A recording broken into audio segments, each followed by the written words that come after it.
안녕하십니까, 한골랜드입니다. 자, 요즘 같은 경우에는 참 경제의 불확실성, 특히 부동산의 불확실성, 그런 시대입니다.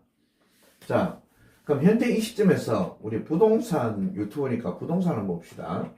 이 부동산은 지금 매도 시점인가 매수 시점인가, 이 둘 다 맞습니다. 여기는 보이지 않는 옥석, 이건 마지막에 설명을 드리는데, 이런 걸 우리가 부동산은 뭐냐면은 실제 금리하고 금융의 정책하고 굉장히 밀접한 관계를 가지고 있잖아요. 그죠?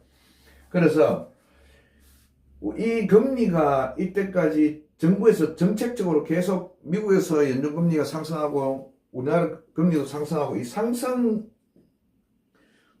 걸 하락하지 않고 계속 상승폭을 유지한 게 뭐냐면, 경기가 안 좋은 상태에서 가계 지출을 줄이기 위해서 그럼 소비 시장이 위축된다고 생각하고 의도적으로 금리를 인상하는 경우가 있어요. 그런데 현재까지는 뭐냐면은 계속 금리를 인상을 했는 상태에서 내리지 않고 계속 가는데도 불구하고도 계속 물가는 금리 상승을 물가를 좀 잡기 위해서 했는 부분인데, 소비가 위축되면 물가는 어차피 떨어질 거 아니에요. 근데 계속 상승한 거예요. 물가가 비정상적으로 상승한 거예요.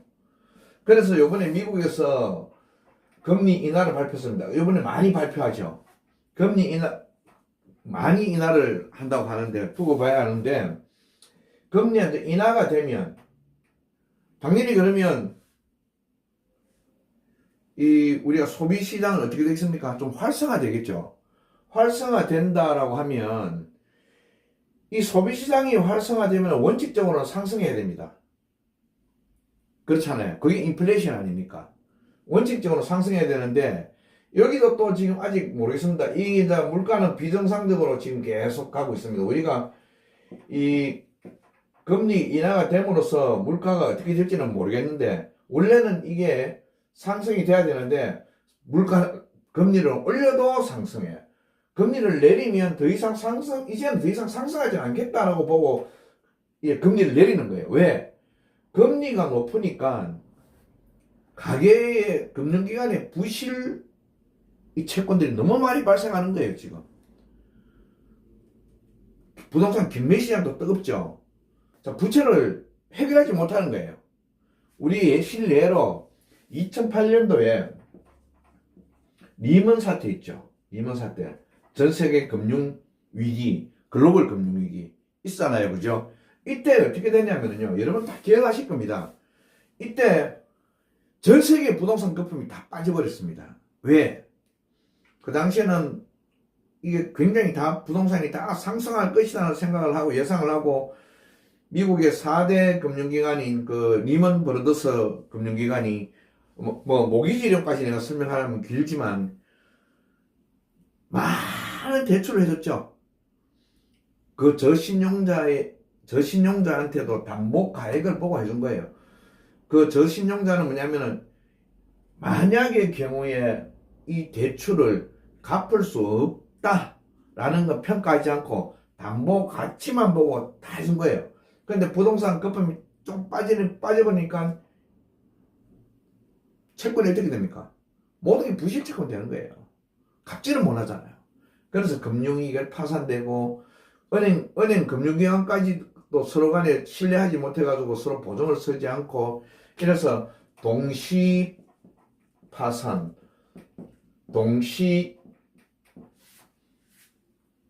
파산에다가 동시에 이 부실 채권이 탄생하는 거예요. 서로 협조를 못 하는 거예요. 서로가 못 믿으니까. 이런 거죠. 자, 그런데 이제 여기까지는 설명됐습니다. 여기까지는 설명이 됐고, 두 번째, 이때 부동산은 어떻게 되냐면요. 이때 리먼 사태 부동산은 어떻게 되냐면요. 부동산은 어떻게 됐냐면은, 부동산은요, 그 시점에 2008년도 그 시점에서 2009년도에 정부가 다 개입을 했습니다. 이때 그 리먼 사태 2008년도에요. 2009년 정부가 개입을 해서 이제 이걸 기간을 거치는 거죠. 이 조정기간을 거치면서 여기서 딱 발생한 게 뭐냐면요. 여러분들 기억하십니까?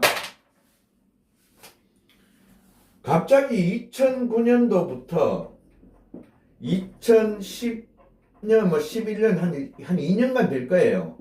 2011년 2년 정도 되는데 요때 뭐냐면 급매물이 소진돼 버렸어요. 급매물이 전부 다 급매물 나온 거 다 매수를 해버린 거예요. 사람들이 가격이 막 하락되니까 갑자기 2년 동안 급매물이 소진돼 버렸습니다. 급매물이 소진되고 난 뒤에 나머지 매물들 쉽게 100개의 매물이 있다 하면 급매물 중에 석 있으면 석 있으면 급매물 중에 이 옥은 뭐냐 하면은 그것도 뒤에 설명하겠습니다. 옥은 다 소멸해버린 거예요. 가치가 있는 거. 이때의 가치 기준은 뭐냐면 그거는 각자의 개인 트렌드 욕구에 따라서 다르겠지만은 여하튼 잠깐만요. 이 시점에 각자의 트렌드로 인해 가지고 목적에 의해서 급매물은 다 소진됐다. 그럼 이 급매물들이 나중에 어떻게 되냐면 2배, 3배 아니면 다른 어떤 리모델링, 다른 어떤 용도 이런 걸로 인해서 다시 짠 하고 재타싱한 겁니다. 그때 이 급매물 중에서 옥을 가지고 가신 분들, 이거는 개인적으로도 매수를 하신 분들 계시고 경매시장을 통해서 매수를 하신 분들 계시죠. 그래서 이런 정도로 가지고 갔다가 3, 4년 뒤에 짠 하고 나타났습니다. 다른 용도, 다른 리모델링, 다른 목적으로 짠 2, 3배, 4배 이래 또 상승을 했습니다. 석은 이런 걸 따지지 않고 무조건 사다 이래가지고 또 했는 분들은 몇 년 동안 또 애를 먹으신 분도 계신데, 자, 현재도 똑같습니다. 지금 여러분들 지금 어디 가서 경매 사이트를 보시면 매물들이 수두룩합니다. 여러분들이 옥석을 어떻게 가르칠 거예요? 옥석을. 이 옥석 가리는 게 중요합니다. 이제는 옥석 가리는 게 중요합니다. 그래서 제가 매도가 맞느냐, 매수가 맞느냐 하는 것은 이 말입니다. 본인이 생각할 때 내가 가지고 있는 매물들 중에서 옥은 놔두고 석만 처분해라. 그래, 매수는 본인이 매수를 하는데 옥만 매수하고 석은 버려라. 그럼 서로가 상반되잖아요. 그죠? 내가 가지고 있는 이 사람 매도는 내가 가지고 있는 게 옥인지 석인지 구분을 할 줄 알아야 됩니다. 당장은 옥인다, 당장은 석이다 하지만은 몇 년 뒤에 이게 석이 옥이 될 수도 있고 옥이 석이 될 수도 있다. 이걸 볼 줄 알아야 된다 이 말입니다. 그래서 매수도 마찬가지입니다. 지금 나와 있는 거 도로 짜고 위치 좋고 우리가 말하는 역세권, 학세권, 숲세권, 교세권, 상세권 무슨 권이 많습니다. 그 개인의 트렌드죠. 개인의 트렌드인데 그런 것만 따지시면 안 된다는 거죠. 이해되십니까? 자, 요거는 뒤에 나중에 상담을 통해서 같이 토론을 한번 해봐야 됩니다. 자, 그 다음 세 번째는 뭐냐면요. 이걸 우리가 간과해서는 안 됩니다. 뭐냐면은, 그러면은, 이 경제는 어떻게 될까? 우리나라 경제는, 경제에 따라서 부동산이든 주식이든 다 이렇게 상승하고 하락하고 하는데, 경제는 어떻게 될 것인가? 우리나라 지금 그 정시가 지금 요번 그 이상한 계엄으로 인해 가지고 36조가 증발해 버렸습니다. 36조가 정시가 싹 사라져 버렸죠. 36조.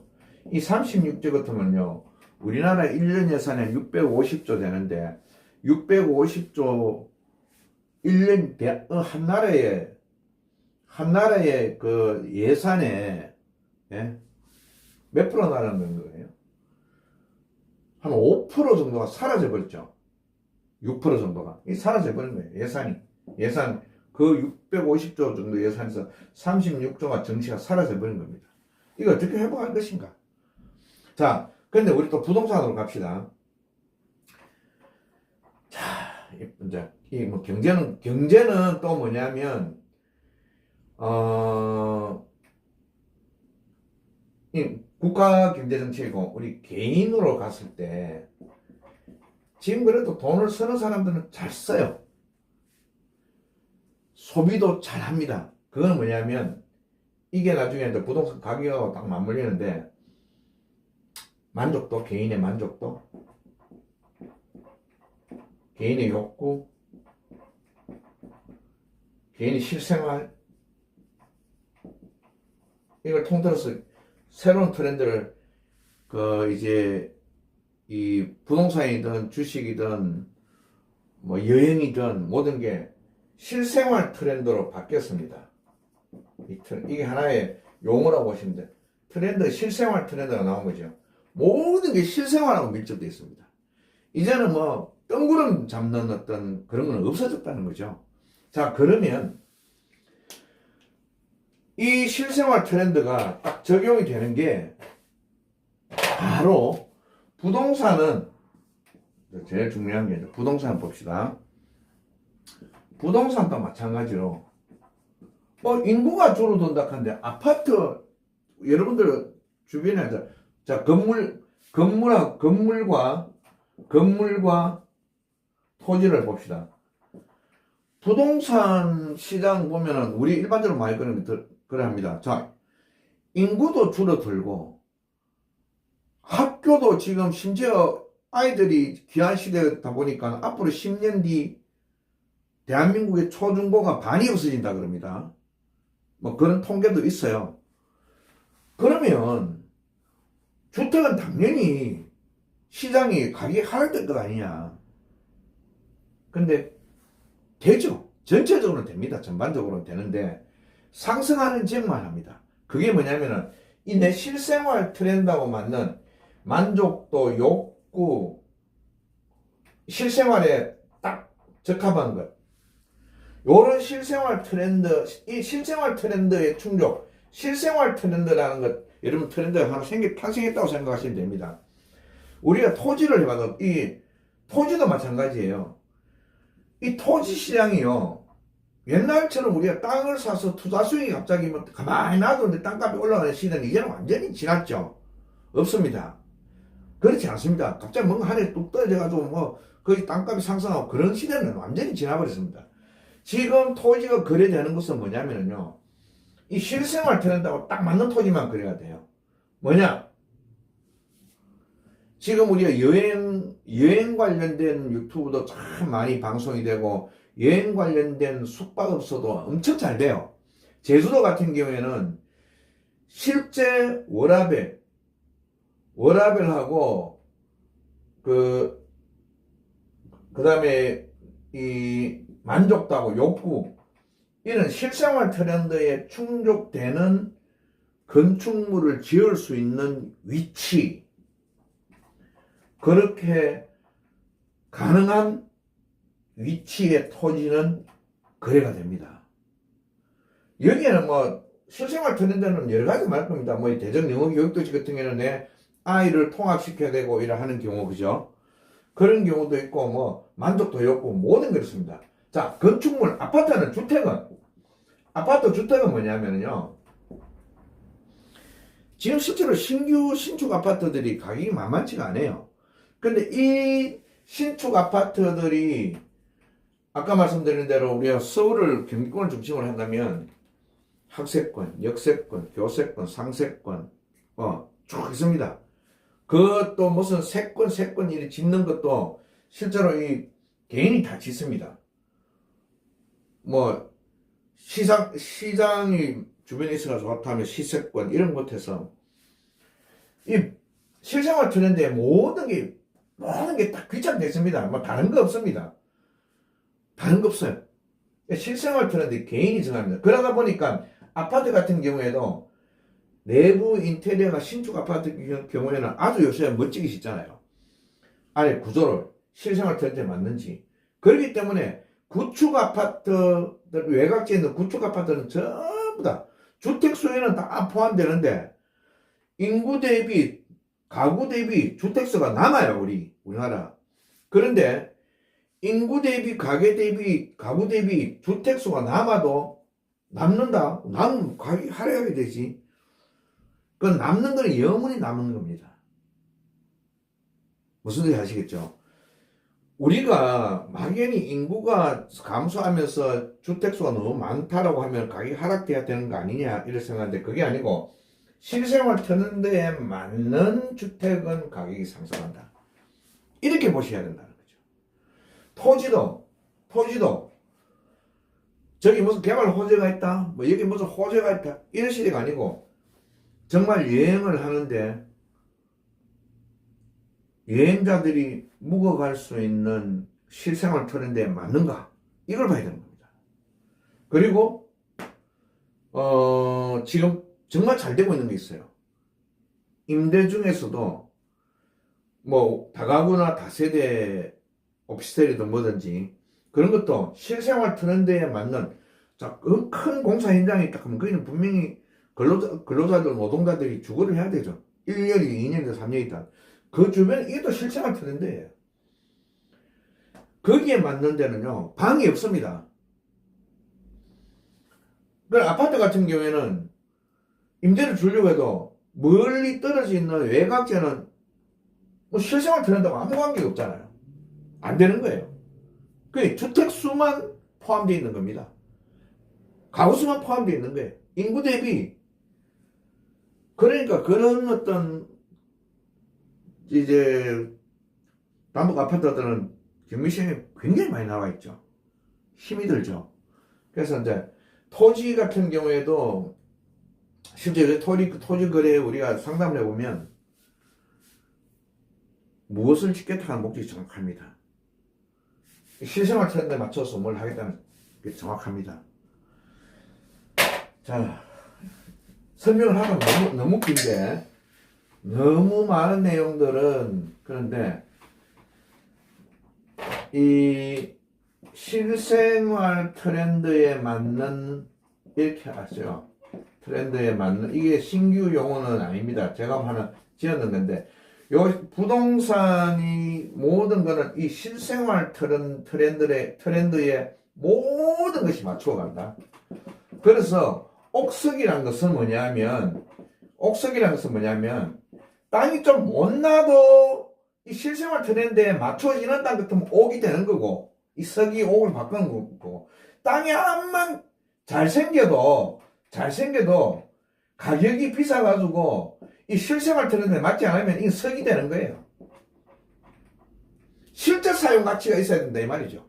그럼 실제 현재 우리가 이 경제를 주도하고 있는 부동산을 주도하고 있는 특히 아파트를 주도하고 있는 30, 40 세대, 특히 30 세대 정부 정책이 워낙 30 세대 뭐 생애 최초 주택 우대, 그 다음에 신생아 대출 우대, 뭐 이런 우대 정책이 많잖아요. 그러면은 우리 50대, 60대 이게 해당됩니까? 안 되잖아요. 그래서 20대 후반에서 30대, 아니면 40대 초반 해당되는 겁니다. 그 층이 전부 다 이 아파트 시장을 주도하는 거예요. 그리고 그 층이 이 실생활 트렌드에 맞춰서 택해서 정하는 겁니다. 오늘 여기까지 하겠습니다. 시간이 너무 참 많이 가는데 또 다음에는 한 번 더 말씀을 드릴 것이고 여기에서 포함되지 않는 그럼 실생활 트렌드에 맞는 아파트와 토지는 어떤 것들인가 하는 걸 정리를 해서 바로 이 다음 시간에 바로 여러분들께 요약 정리를 한번 해드려 보겠습니다. 오늘 좀 부족해도 여기까지만 하고 마치겠습니다. 감사합니다. 한관련됐습니다.